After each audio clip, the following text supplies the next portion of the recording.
All right, so we'll quickly be talking about the whole concept of plasma calcium. All right. So for this plasma calcium, we'll get to talk about plasma calcium on a whole. They'll talk about the various forms in which plasma calcium can exist. Then you talk about how it can be measured. You get. So those are the headings in which we are going to be discussing plasma calcium under.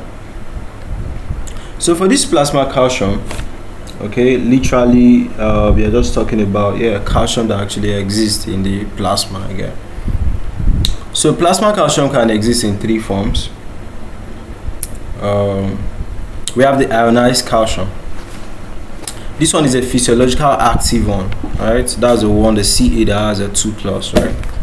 Ionized. So it's the physiological active one. It's making up to 50% of the total plasma calcium.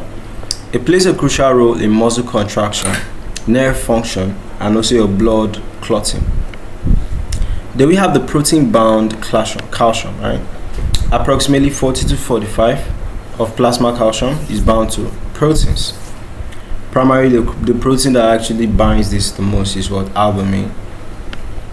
So this form is not biological active, but it serves like where calcium is stored. You understand? It's like a reservoir. Okay. They don't have the complex calcium. So about 5 to 10% of calcium is bound to small anions like citrate, phosphate, and also bicarbonate, right? So that form too is also inactive. So what are the various ways in which you can measure calcium? All right, we have some 1 or 2 ways here. Yeah, you can do the total calcium measurement, right? So you measure all the three forms: the ionized calcium, the protein-bound calcium, the complex calcium, all of that. You get? Then commonly preferred method is you use what? Colorimeter assays, okay, like the O-cresylphthalate complexon or the arsenazole.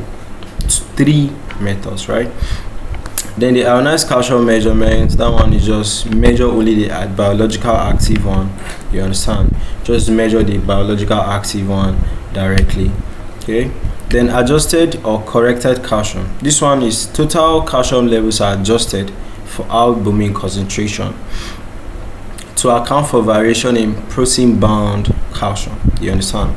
So you want to see how much of the calcium is actually bound to albumin. Then sample requirement is you basically use blood samples, right? If you want to measure calcium, okay, and all of that. Okay. So this is just plasma calcium, talking about the forms and how to actually measure it.